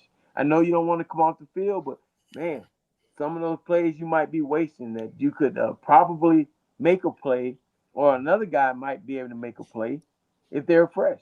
That's just my opinion. LT, this that's a whole nother can of worms, because I've been talking about this for multiple years now with Ruben Bain, and he's a great player, like we know, but his effectiveness has been diminishing the last few weeks. He's not making the same impact on the game as he was at the beginning of the year, and maybe he is a little worn down from all those reps. And I look at the stat, I think he's got 2 sacks this season through 8 games. Yeah. Like that, he's an elite player. That's not an elite number for a defensive. Like Kevin is saying, they are running away from him. They are sending 2-3 guys at him. They're doing a lot of stuff to and they're getting rid of the ball quick. They're getting rid of the ball, but man, and maybe that's why he's staying on the field. But it's just those plays where he looks kind of tired. Like he's coming off the ball, he's doing his best to come. But you out there 60-some plays, that's a lot for a D lineman. Even in the league, those guys aren't staying out there the whole time. They're coming off the field. Even some of the greatest pass rushers, I see them coming off the field sometimes. Now, there was one play on Saturday where I saw him line up a defensive tackle in a pass rush situation. Yeah. And I don't remember how that went, but went pretty good. I thought it did, yeah. And like I've wondered now for a few years whether he's really a defensive tackle. And like it's going to be interesting to see where the NFL projects him at the end of the year, and where he ultimately ends up playing in the league, because I do think he'll play in the league. But if he's above 270, someone's going to say you're a defensive tackle. But like you don't need a defensive end in the NFL getting 2 sacks over a course of a season. Like and if he's not getting there in college, he's not going to get there in the National Football League. To enhance himself, my opinion, move around a little bit. Figure it out. Yes. Yeah, move around a little bit. Make it hard for those guys to pinpoint where you're going to line up. Yeah, and we got to start developing some of these other guys. Mesidor and Bain aren't going to be here next year. Yeah, they're game planning for you. They know exactly where you're going to be. Let them move around a little bit. And they do. Heatherman does. I mean, hell, they had him dropping to the flat one time when the kid almost threw the ball right to him. The guy almost threw the ball right to him. Almost threw it right to him. So, but yeah, let him move around a little bit. Make it easier on now you're screwing with the offensive line. Now they got to double team him from the inside because of what he can do. Now maybe a Lightfoot comes free. Maybe a Blunt comes free. Maybe a Mesidor comes free. Maybe Moten comes free. I don't know, but move him around a little bit. I mean, him always line up sometimes he lines up the wide 9. That's a long way to go. Yeah. It's a long way to go to get there, and then you're gonna line up again the next play. I mean, I give him credit. That's a lot, but man, my opinion, I think he should come out sometimes, just catch a breath, go back in, get fresh, and let some of those other guys play, and then come back in and don't go just to end. Hell, line up over the center. Hell, I bet they'll be shaking in their boots. I'd love to see it. I look at Ruben Bay and I think he's another like could be an Aaron Donald, Warren Sapp type of defensive tackle. I mean, but he would have to commit to it and get good at it. And heck, I don't know that that'll happen. I think he will go in the NFL this year, but I don't know. It's an idea I would have. All right, LT, you and I share an opinion about Mirabal. Okay, he's a really good offensive line coach. Yep. Okay, and we know this. Mario was a really good offensive line coach at Alabama, has been throughout his career. The offensive line at Miami is getting coached at the highest level. Right. I think we agree on that. Yeah. Okay, so how do you explain, because I can't, all of these pre-snap penalties that have become a problem? Now, we've been talking about this for a month. Okay, they go to practice, they work on it. The teams, I guess, are doing things to mimic the cadence and different things to throw them off. Okay, Miami snap counts and all that. Teams clearly are doing some of that. But Mario made it clear a few weeks ago it's not illegal what they're doing, and they're preparing for it in practice, and then they're getting to the game and it's still a problem. Spend another week in practice working on it. They get to the game, it's still a problem. They spend another week in practice working on it. They get to the game, it's still a problem. Now they're back in practice this week working on it again.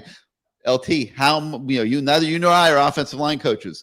I wish Alex Mirabal was here with us right now, because I would ask what else can you do? Like we're going back and working on it, but what? I would assume you did everything you could do the first week. Now you're in the fourth week of working on it. Why do you think this keeps being a problem, these pre-snap penalties?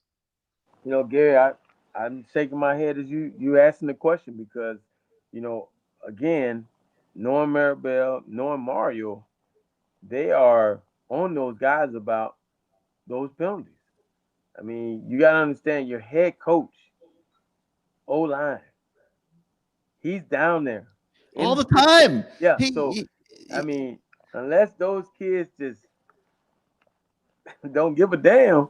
I mean, that can't possibly be the case, right? It can't be that, but you can't have those penalties, and it's killing us. It's killing the vibe. It's killing the drives. It's killing the rhythm. At a big play, and it's 1st and 15. Come on, man. Because you got a penalty, or it has to be mind blowing for your, the head coach to be that position and have such a great guy coaching that you can turn your back and that O-line is in good hands, and for that to be going, I know Mirabal is probably pulling his hair out. I mean, this is it's unbelievable to watch, man. It's like what can go wrong shall go wrong. I mean, this is like a perfect storm of shit. Pretty much. People blame the coach. People say it's the coach's fault. Here, blame Mirabal and Cristobal, Mike Jeezy. People blame the coach, and I can't imagine how it's the coach's fault here. These guys are too good of coaches. I don't think people understand the level that these offensive linemen are coached at. I mean, you watch practice; it is incredible the level of coaching that these offensive line kids are getting. It is, because they are down there, and he is their head coach, is standing right there. So I just don't get how it's continuing to happen. This Syracuse game is going to be huge, because, again, we have to pass this eye test. We cannot go out and go on or if we have we want to go to the playoffs, Okay, if we have that thought, can't win 8-7 against Syracuse. Can't do it. The voters are not. The voters, the computer, nobody's gonna vote for you. It's just not gonna happen. It's not gonna happen. So, how do they? I mean, they got to get it corrected, LT. I mean, you're not going to wave the white flag, and give up trying to fix it. I mean, it's almost like right now, Gary, we're all shaking our heads because we're just trying to figure it out, and the only solution is to beat the dog breaks off of Syracuse. That's it. That's it. It can't be anything less than that. You have to go out and play.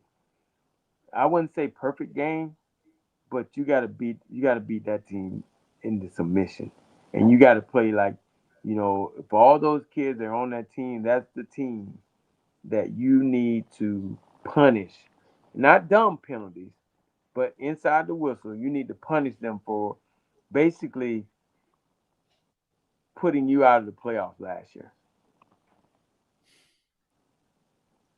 Did I do anything crazy on this show? Look at this. Lamar's looking at Gary crazy. Did I do anything crazy during this show? Man, they're commenting on the glasses, man. I decided to come with a studious look tonight with the glasses on. Oh, I didn't say anything about the glasses. I don't know what is he talking about. I'm just trying to go through some of these comments. We got a lot of comments here, so I just want to make sure we cover all the topics that everybody wants us to. But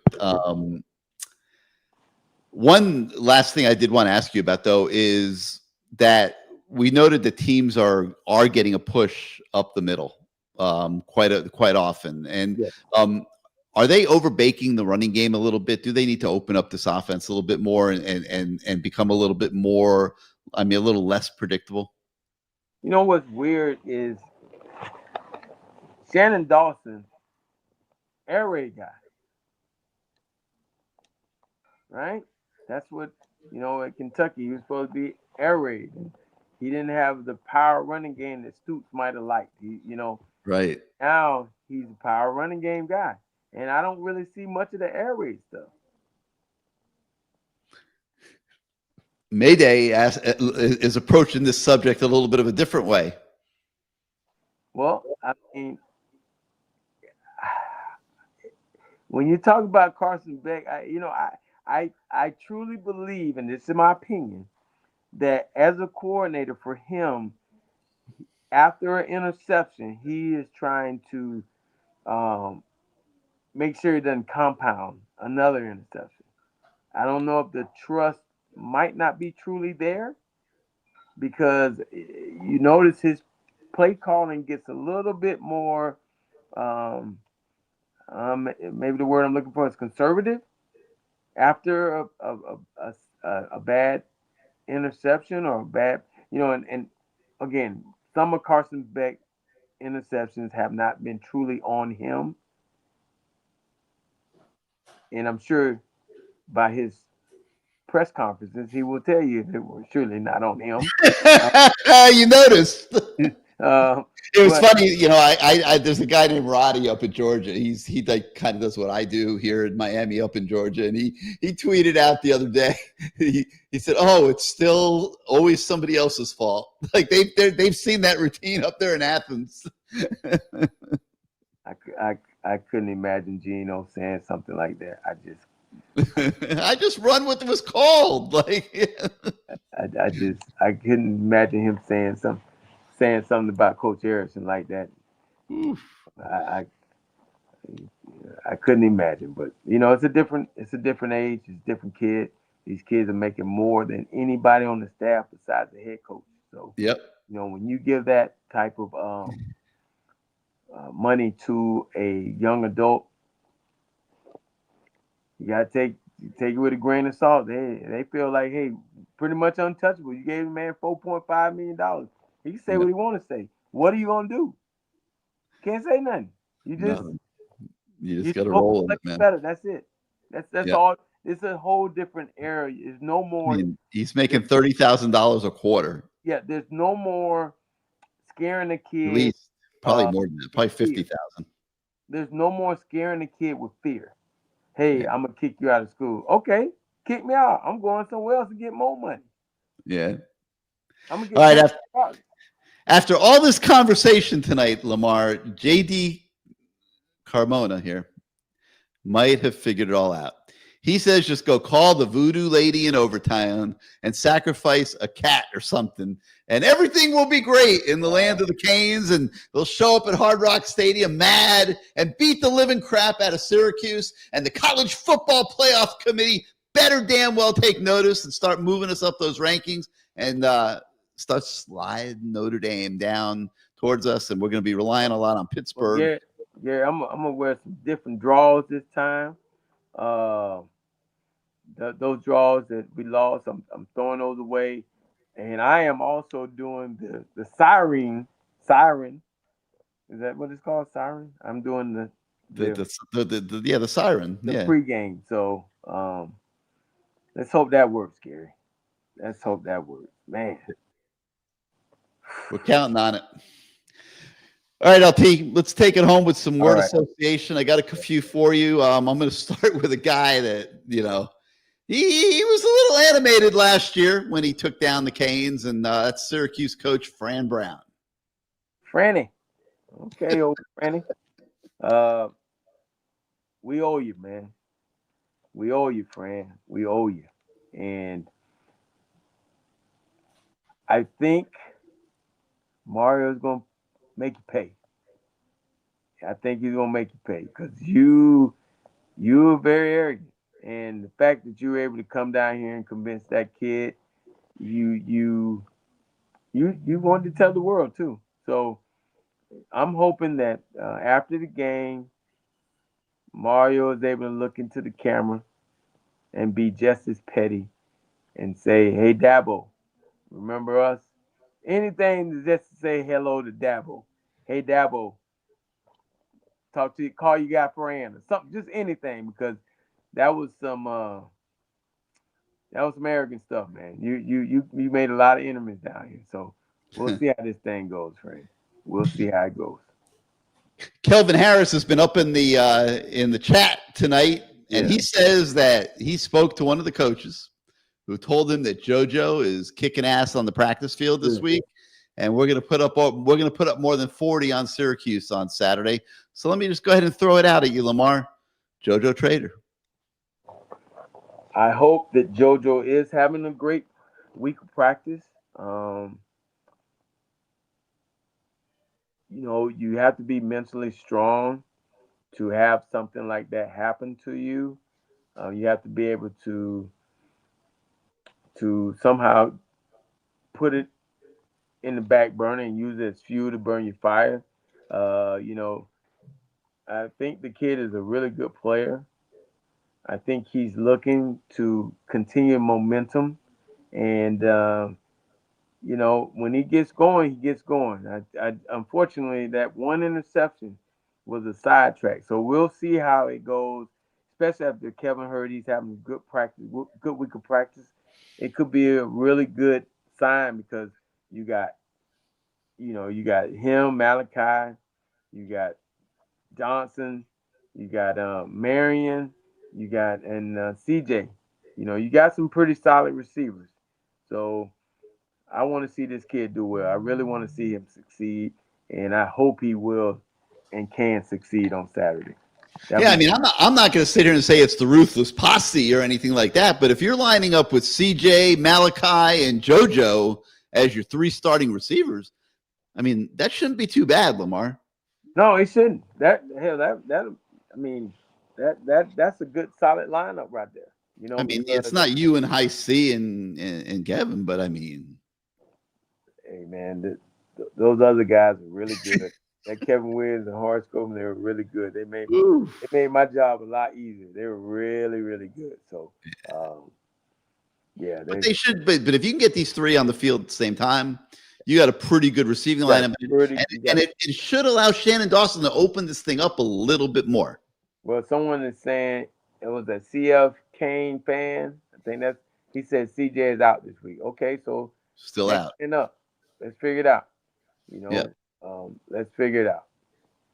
Well, it's got to be JoJo again. He's got to come through. That's, How about Carson Beck? you know, he didn't play. He didn't play that bad. He really No. didn't play that bad. You know that last pass. I think because he was looking for the dig. Now hearing the explanation, that's why he kind of threw off his back foot, and he was not able to drive that ball, and it kind of floated and caused the defender to undercut that football, that pass. So, but other than that, I don't think he played that bad. No, he It didn't. wasn't his fault. He made a great throw. He was able to all game long complete curls, digs. Um, you know, we throw a lot of screens, but I didn't think he played that bad. You know, No. he like he said, he's running the plays that are called. Or you just wish he could have made that throw. You know, and you think about it, he might have over 300 yards passing and a touchdown if the tight end stops. Tight end stops, or JoJo catches that other ball. Or JoJo catches out of the ball. So, you I know, sensed a little frustration in yeah, I him, think everybody. which is understandable. I think everybody's frustrated. He's got to stay mentally strong. Yes, I mean, you know, you come down here, you're riding the high, getting 4 point something million. I think that's what they said. And the first thing happens, your car gets stolen, your Lamborghini gets stolen, and then you and your girlfriend break up. I mean, there's a lot of things that happen. That was a positive, okay? I mean, That was I guess a positive. I don't know. I mean, I know it's working for Fergie over there in Dallas. Okay, he's a little Fergie-licious with Haley. Okay, and they're getting married and all that. But like breaking up with Hannah to me was a positive for Carson because could you imagine if he's in the middle of all this social media nonsense the whole season? I mean, no. I can't even imagine all that, man. No. All that social media. Someone asked me last week at the game. They said, "Man, you would have been making millions." And I'm thinking, you know what? I probably would have, but you know, I don't know how I would have survived with the social media aspect of it. So I'll just take the things that I was able to do, not making the millions, and have all these memories that there was no camera. Yeah, right. I don't think Carson needs to be on TikTok every day. You know, I mean, she's a sweet girl. I've spoken to her on multiple occasions, and very nice young lady. She didn't need to be dating Carson this season, so that was a positive. LT. We'll leave it at that. All right, let's close it out tonight with Mario Cristobal. All right, Mario, this is it, dog. Every game from this point on, brother. Hey, you got to win, dog. You got to win. You can't be. It has to be full blown eye candy if we're gonna make it to the CFP. Now, you can take the win and go to a really nice bowl game and all that, but that's not what you want. I think you want to make the playoffs and take it one game at a time. But focus on this one game and get those guys to understand it.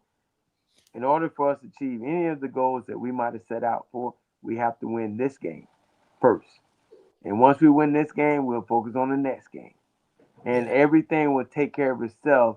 And at the end of the night, at the end of the season, if we do that, we'll be able to sleep better than we will if we don't take care of the business and we see other teams playing in the playoffs that we've already beaten. Yeah.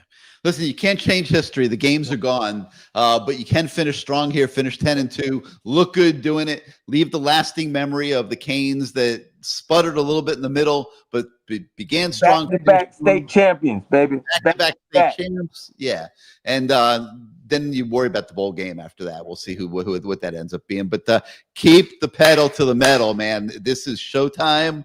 And don't be afraid to, Lamar's going to crank that siren. You're all warmed up, LT. And I think the Canes, I don't know. I mean, I think the Canes are going to win very big this weekend. I hope so. I really hope so, Gary. I hope that Mario's preaching that this team, we owe them one. Yeah, they know Syracuse is very overmatched, and they know they have a fan base that's starving for them to just go out there and just steamroll these guys. And they owe them one from last year. Yeah. And I think, I don't know, I feel pretty good about this one. We'll see. I do. All right. Want to thank CaneSport for once again sponsoring tonight's show, 2655 South University Drive in Davie. Get by there on your way to Hard Rock Stadium on Saturday. If you can't make it to the store, jump over to caneswear.com. You could shop their entire inventory online. Thank all of you for watching tonight's Lamar Thomas Show. We will be back same time next Wednesday night to chop it up some more. So for Lamar, I'm Gary. Thanks again, everyone, and we'll see you next time. Go Canes.